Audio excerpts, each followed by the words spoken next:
திமுகவின் திராவிட மாடல் அரசு அமைந்த பிறகு 4 ஆண்டுகளில் 3000 குடமுழுக்குகள் நடத்தியிருக்காங்களாம். அதை பற்றி ரொம்ப பெருமைப்படுத்தி சிலாகித்து முதல்வர் அவர்கள் ஒரு ட்வீட் ஒன்று போட்டிருக்கிறார். அது அவரோட கணக்கில் போட்டிருக்கார், முதல்வர் கணக்கில் இருந்து போடாமல். அதில் போடும்போது சேகர் பாபுவை பாராட்டியிருக்கிறார். அப்படிலாம் பேசிகிட்டே வந்து எல்லாருக்கும் எல்லாம் அப்படிலாம் சொல்லிகிட்டே வந்து ஒரு இடத்துல சொல்கிறாரு, பக்தர்கள் போற்றுகிறார்கள், அற்பர்கள் கதறுகிறார்கள் அப்படின்னு சொல்கிறார். இதை பார்க்கும்போது யார் இதை போட்டுடுறாங்க, எதனால் போட்டுடுறாங்க, யார் கதறாங்க, எதனால் கதறாங்க அப்படிங்கிறதெல்லாம் நமக்கு ஒரு புரிதல் ஏற்பட்டுச்சு. அதை பற்றியும் ஏன் முதல்வர் இதை இப்படி பேசியிருக்கிறாரு, இங்கே நடக்கிறது என்ன, இந்த குடமுழுக்கு வழியாக இவங்க நடத்திக்கிட்டு இருக்கிறது என்ன, அதை பற்றி தான் இந்த காணொலியில் விரிவாக பேச போகிறோம். வாங்க பேசலாம்.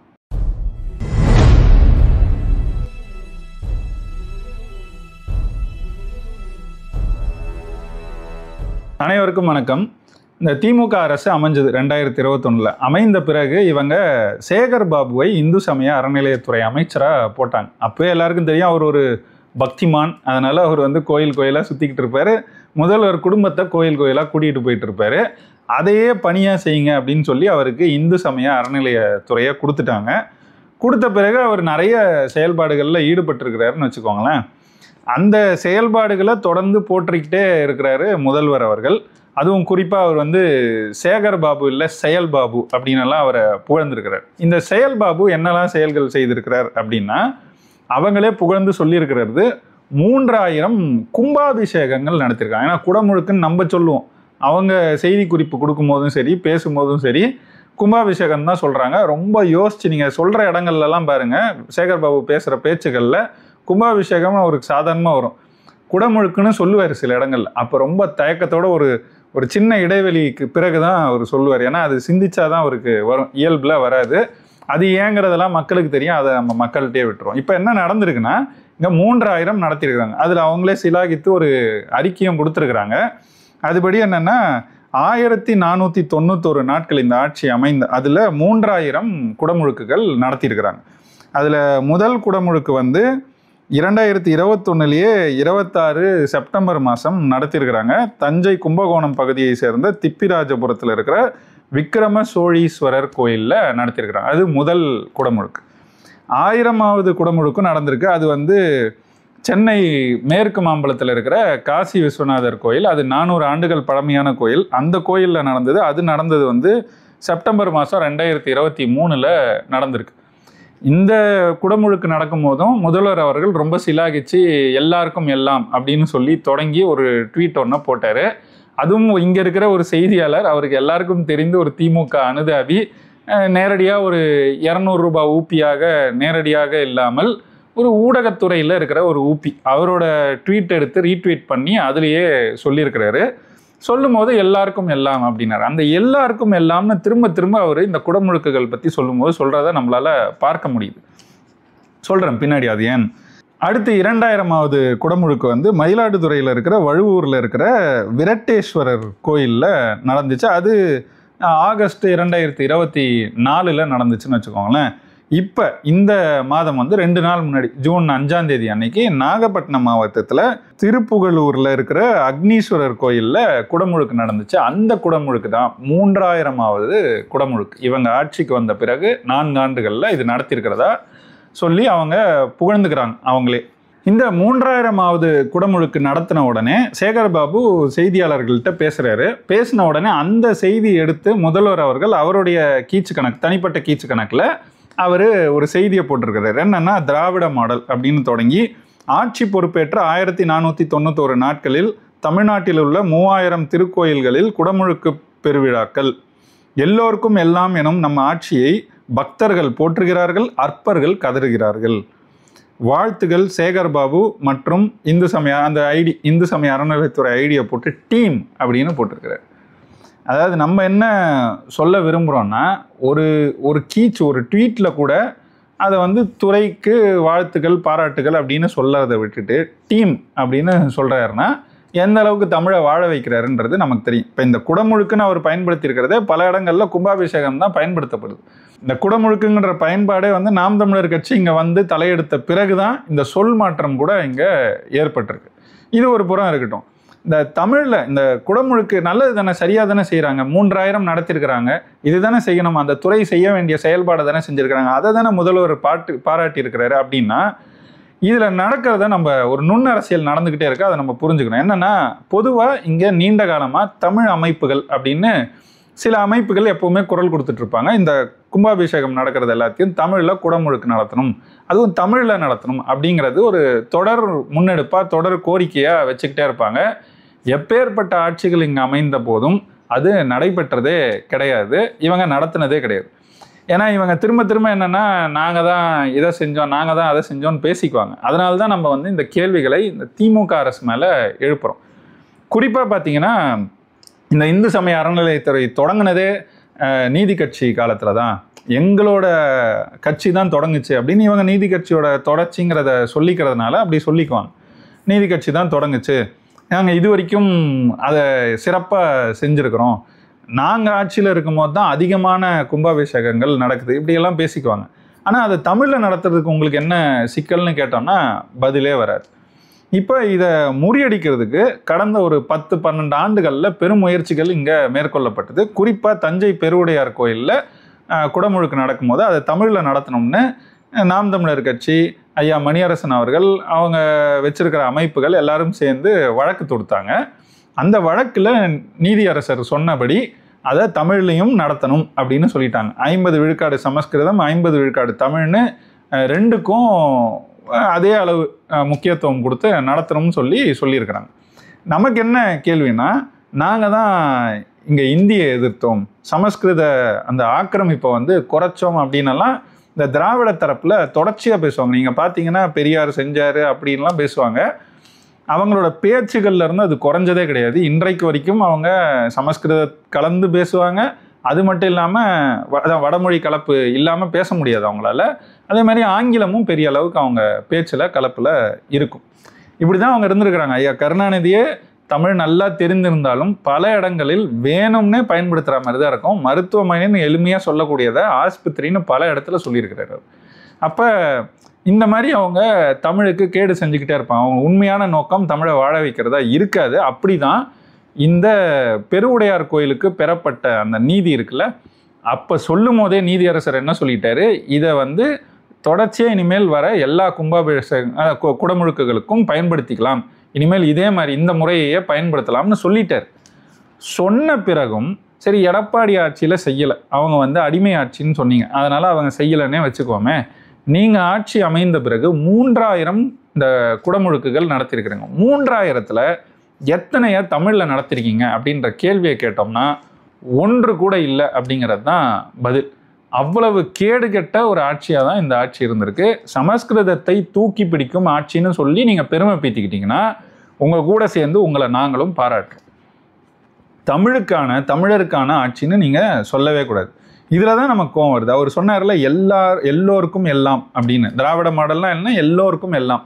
இது யார் யாருக்கு என்ன அப்படின்னு நீங்கள் எடுத்து பாருங்களேன். தமிழர்கள் வைக்கிற கோரிக்கை என்ன, தமிழில் குடமுழுக்கு நடத்துங்க. அது எல்லோருக்கும் எல்லாம்ல தமிழர்களுக்கு தமிழ்னு கிடையாதா, தமிழ்நாட்டிலே தமிழ் கிடையாதா? இந்த கேள்வியை கேட்டோம்னா அற்பர்கள் கதறுகிறார்கள்னு தமிழர்கள் கோரிக்கை வைக்கிற தமிழர்களையே கொச்சைப்படுத்துகிறார் இந்த முதல்வர். அப்போ பக்தர்கள் போற்றுகிறார்கள்னு சொல்கிறாரு. யார் போட்டுறாங்க அப்படின்னு பார்த்தீங்கன்னா, போட்டுறது இங்கே இவங்க யாரை எதிர்த்து கட்சி தொடங்கினதா சொல்கிறாங்களோ அவங்க தான். அதாவது நான் சொன்னல நீதி கட்சி தான் தொடங்குச்சுன்னு. நீதி கட்சி என்னது, அதுக்கு முன்னாடி என்னவா இருந்துச்சு, பார்ப்பனர் அல்லாதார் சங்கம். பார்ப்பனர் அல்லாதார் சங்கம் அதுக்கு பிறகு நீதி கட்சியாக மாறுது, ஆட்சியை பிடிக்குது, அவங்க ஆட்சி செய்கிறாங்க, அதுக்கப்புறம் ஆட்சியை இழக்கிறாங்க, அப்புறம் திராவிடர் கழகமாக மாறுது, திராவிடர் கழகமாக இருந்து அதுலேருந்து திமுக பிரியுது, ஆட்சிக்கு வராங்க, ஆட்சியை வந்து பெரியாருக்கே அர்ப்பணிக்கிறாங்க, அதுக்கு பிறகு பெரியாரும் திமுக ஆதரிக்கிறாரு, அப்புறம் அதிமுக பிரியுது. இப்படி இவங்க வரலாறுன்னு வச்சுக்கோங்க. இன்றைக்கி வரைக்கும் திமுக இருக்குது, திமுக தான் இப்போது ஆட்சியில் இருக்குது. நீங்கள் பார்ப்பனர் அல்லாதார் சங்கத்திலேருந்து வந்தேன்னு சொன்னீங்க, ஆனால் இந்த ஆட்சியிலையும் அவங்க என்ன விரும்புவாங்களோ, பார்ப்பனர்கள் என்ன விரும்புவாங்களோ அதை தான் செய்துக்கிட்டு இருக்கீங்க. என்னது, சமஸ்கிருதத்தை தூக்கி பிடிக்கிறது. இந்த ஆட்சியும் சமஸ்கிருதத்தை தான் தூக்கி பிடிச்சிருக்கு. 3000 கும்பாபிஷேகங்களை குடமுழுக்குகளை சமஸ்கிருதத்திலேயே செய்து முடித்திருக்கிறது. இதை விட பெரிய சான்று என்ன கொடுக்க முடியும்? அப்போ ஏன் இவங்க தமிழில் செய்ய மாட்டாங்க? எது இவங்களை தடுக்குது அப்படின்னா, இவங்க அவங்கள பகச்சிக்க வேணாம்னு நினைக்கிறாங்க. அதுக்கு நேரடி சான்று இவர் சிதம்பரம் கோயிலுக்கு போகிறாரு. சேகர்பாபு அமைச்சர், துறையின் அமைச்சர் போகிறாரு. அங்கே இருக்கிற கணக்குகளை பார்க்கணும்னு நினைக்கிறாரு. சரி பார்க்கணும்னு சொல்லி அங்கே போய் கேட்கும் போது அவரை அவங்க அனுமதிக்கலை, அமைச்சரையே அனுமதிக்கலை. அப்போ என்ன சொல்கிறாரு, நீங்கள் ஒத்துழைக்கணும், ஒத்துழைக்கிறது தான் மனு நீதி மனு தர்மம் அப்படின்னு சொன்னார். இந்த மனு நீதி மனு தர்மத்துக்கு எதிரானது தான் திராவிட கோட்பாடுன்னு தான் இவங்க நம்மக்கிட்ட சொல்லிட்டு வந்தாங்க.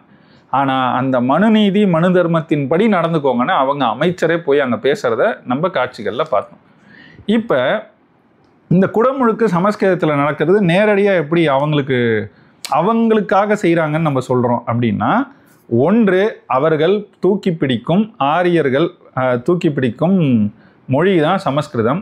இன்றைக்கும் விட்டு கொடுக்க மாட்டாங்க. இந்த கன்னட பிரச்சனை வரும்போது கூட அவங்க என்ன உருட்டிக்கிட்டு இருந்தாங்கன்றதை நம்ம எல்லாரும் பார்த்தோம். அப்போ சமஸ்கிருதத்தை தூக்கி பிடிப்பவர்கள் அவர்கள் தான். சமஸ்கிருதத்துக்கு எதிரானது தான் திராவிடம்னு சொல்லுவாங்க. ஏன்? திராவிட மொழி குடும்பம் இருந்துச்சு, அதுக்கும் சமஸ்கிருதத்துக்கும் தொடர்பு இல்லை, அதுலேருந்து பிரிந்தது அதுலேருந்து வந்தது தான் தமிழ், அதுலேருந்து வந்தது தான் தெலுங்கு அப்படின்னு இவங்க உருட்டுவாங்க திராவிட தரப்பில். இப்போ அது ரெண்டு எதிரானதுன்னு சொன்னாங்க. ஆனால் அந்த சமஸ்கிருதத்தை தூக்கி பிடிக்கிற வேலையை தான் இந்த திராவிட மாடலும் செய்யுது. இப்போ இதை தூக்கி பிடிக்கிறதுனால என்ன அப்படின்னா, இவங்க 1000வது குடமுழுக்கு நடக்கும் போதே முதல்வர் போட்ட ட்வீட்டில் 5000 கோடிக்கு மேலே சொத்துக்களை மீட்டிருக்கோம், இதுக்கு செலவு செஞ்சதுன்னு அவங்க கணக்கு காட்டுறலாம். பார்த்திங்கன்னா பல ஆயிரம் கோடிகள் காட்டுறாங்க. நீங்கள் கணக்கிட்டே பார்க்க முடியாது, அவ்வளவு கோடிகள் இதில் செலவு செய்திருக்கிறாங்க.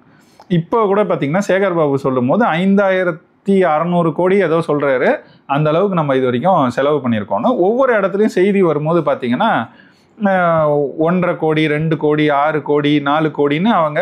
அப்போ 1.5 கோடி எதுக்கு செலவு பண்ணுறாங்கன்னா, அங்கே இருக்கிற ஒரு குளத்தை தூர்வாரி சரி செய்ய, அதுக்கு 1.5 கோடின்னு சொல்கிறாங்க.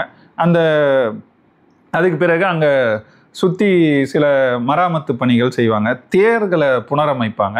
இந்த மாதிரி ஒவ்வொன்றுத்துக்கும் அவங்க சொல்கிறதெல்லாம் பார்த்திங்கன்னா கோடிகளில் தான் சொல்கிறாங்க. அப்போது ஒரு குளத்தை தூர்வாரி சரி செய்யறதுக்கு 1.5 கோடி ஆகுமா அப்படின்னா கட்டாயம் ஆகாதுங்கிறது நம்மளுக்கு தெரியும். அப்போ இது வழியாக என்ன நடக்குதுங்கிறத நீங்களே புரிஞ்சுக்கலாம். ஒவ்வொரு கோயிலுக்கும் எவ்வளோ செலவாகுதுன்றதை நீங்களே எடுத்து பாருங்களேன். செய்திகள் இருக்குது, இல்லாத இடங்கள்ல உங்கள் பக்கத்தில் நடக்கிற கோயிலில் போய் நீங்கள் விசாரித்து பார்த்தீங்கனாலும் உங்களுக்கு தெரியலாம்.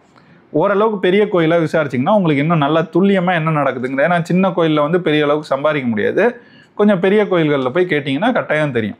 இப்போ நம்ம பார்த்தே இங்கே என்ன நடக்குதுன்னா, இந்த கும்பாபிஷேகங்களை நடத்துறதுக்கு அங்கே இருக்கிற ஆரியர்கள் இருக்காங்க இல்லையா, அந்த என்ன சொல்கிற அர்ச்சகர்கள், அந்த அர்ச்சகர்களுக்கு ஒவ்வொருத்தருக்கும் குறைந்தது நம்ம விசாரித்த வரைக்கும் 40,000 ரூபாய்க்கு மேலே கொடுக்கப்படுது. குறைந்தது 40,000 ரூபாய். அங்கே ஒரு கோயிலில் எவ்வளோ பேர் இருப்பாங்கன்னா, அது கோயிலோட அளவை பொறுத்தது, எத்தனை சாமிகள் இருக்காங்க இதெல்லாம் பொறுத்து.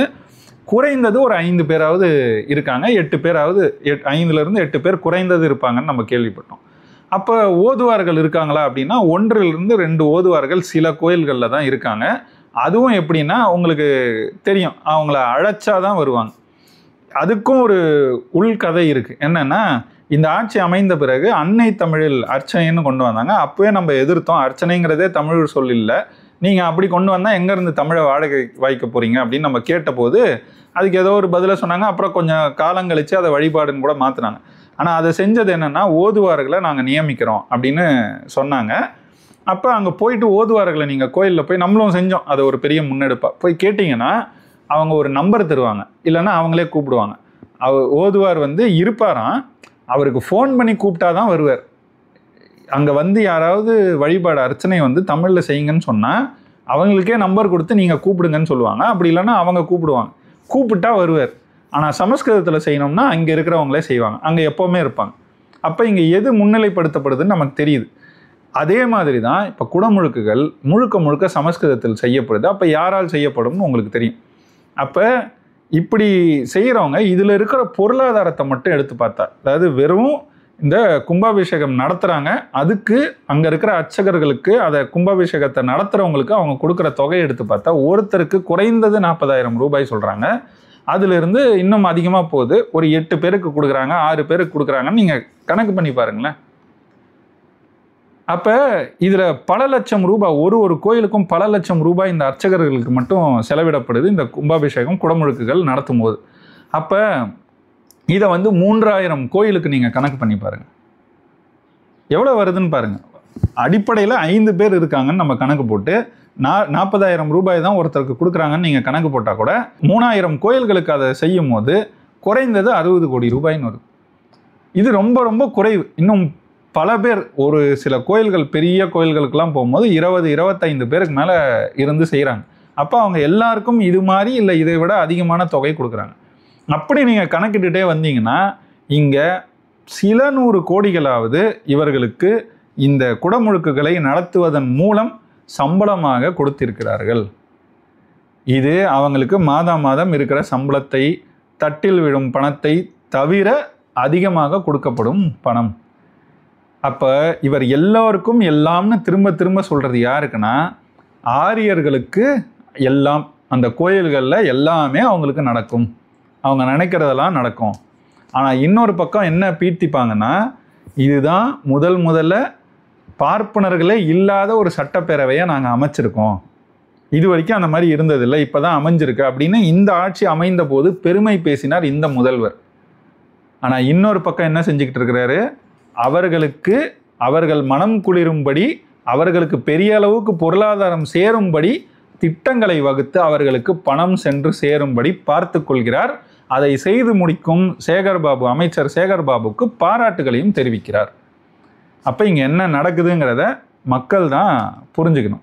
திரும்ப திரும்ப சொல்லுவாங்க, திராவிடம் ஆரியத்துக்கு எதிரானது, தமிழ்னு சொன்னால் பாப்பான் உள்ளே வந்துடுவான் அப்படிலாம் சொல்லுவாங்க. ஆனால் பாப்பானை தலையில் தூக்கி வச்சு கொண்டாடுறதே இந்த திராவிடம்னா. அதனால தான் நம்ம மீண்டும் மீண்டும் சொல்கிறோம், தமிழர்கள் சொல்கிறோம், தமிழில் குடமுழுக்கு நடத்துங்க, தமிழை முதன்மைப்படுத்துங்க. இதை செய்யாத திராவிடர்கள் வேற யாரும் இல்லை, திராவிடமும் ஆரியமும் ஒன்று அப்படிங்கிறத நிறுவற திராவிடர்கள் தான். அந்த திராவிடர்கள் மட்டும்தான் இன்றைக்கி ஆட்சியில் இருக்காங்க, பொறுப்பில் இருக்கிறாங்க, அவங்களுக்கு ஊதுகுழலாக இருக்கிறாங்க. அதனால தான் தமிழ் முதன்மைப்படுத்தப்பட மாட்டேங்குது.